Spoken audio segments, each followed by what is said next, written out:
अभी लेटेस्ट में हमने एक न्यूज़ सुनी। त्रिपुरा में एचआईवी इन्फेक्शन से कई बच्चों की या तो इन्फेक्टेड हो गए या तो मतलब 1000 से भी ज़्यादा जो बच्चे थे वो इन्फेक्टेड हैं और बहुत सारे बच्चे तो उससे अपनी जान भी गंवा बैठे हैं। तो ये हमारे लिए एक तरीके से आई ओपनिंग है और ये वाला इंसिडेंस जो है वो थोड़ा सा डरा देने वाला भी है और हमें उससे डरना भी चाहिए, क्योंकि एचआईवी इन्फेक्शन एक इस तरीके का इन्फेक्शन है जिसमें कि पेशेंट को उनकी इम्यूनिटी जो है वो डाउन हो जाती है।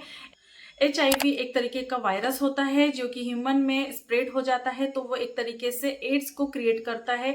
और एक बार अगर आपको एचआईवी इन्फेक्शन हो गया, यानी कि ह्यूमन इम्यूनोडिफिशियंसी वायरस के थ्रू होने वाली एक बीमारी होती है एड्स, जिसमें कि एक्वायर्ड इम्यूनोडिफिशियंसी सिंड्रोम से हम इसे डिनोट करते हैं, जहां पर पेशेंट की इम्यूनिटी जो है वो बहुत ज़्यादा जो इम्यूनिटी होती है वो बहुत ज़्यादा डाउन हो जाती है, जहां पर वो आपकी जो डिफेंस सिस्टम होता है वहां पे जाके अटैक करता है और इससे आपकी इम्यूनिटी डाउन होने की वजह से आपको किसी भी तरीके का इन्फेक्शन हो जाता है, जिसे कि ठीक करना थोड़ा सा मुश्किल हो जाता है।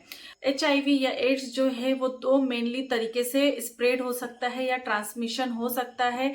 सबसे पहले तो होता है फिजिकल कांटेक्ट या सेक्सुअल इंटरकोर्स।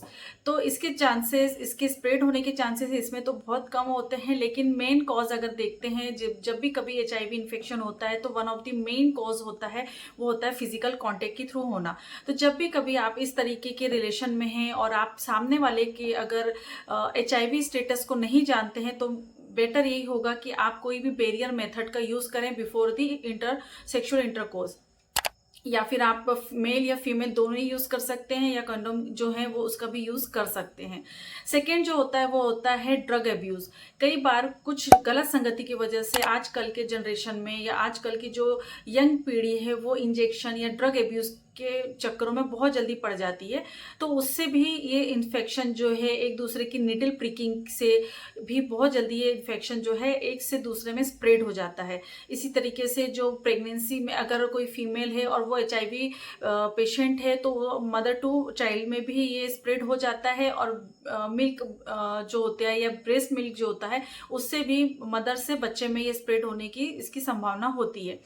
तो मैं आपसे यही सजेस्ट करूंगी कि हमें हमेशा प्रोटेक्शन यूज करना चाहिए और ड्रग एब्यूज को हमें बिल्कुल भी नहीं करना चाहिए, क्योंकि इससे आपका सिर्फ नुकसान ही होता है। और अगर एक बार आप एचआईवी इन्फेक्शन से पीड़ित हो जाते हैं या आपको एक बार एचआईवी इन्फेक्शन हो जाता है, तो ये आपके लाइफ टाइम तक रहता है।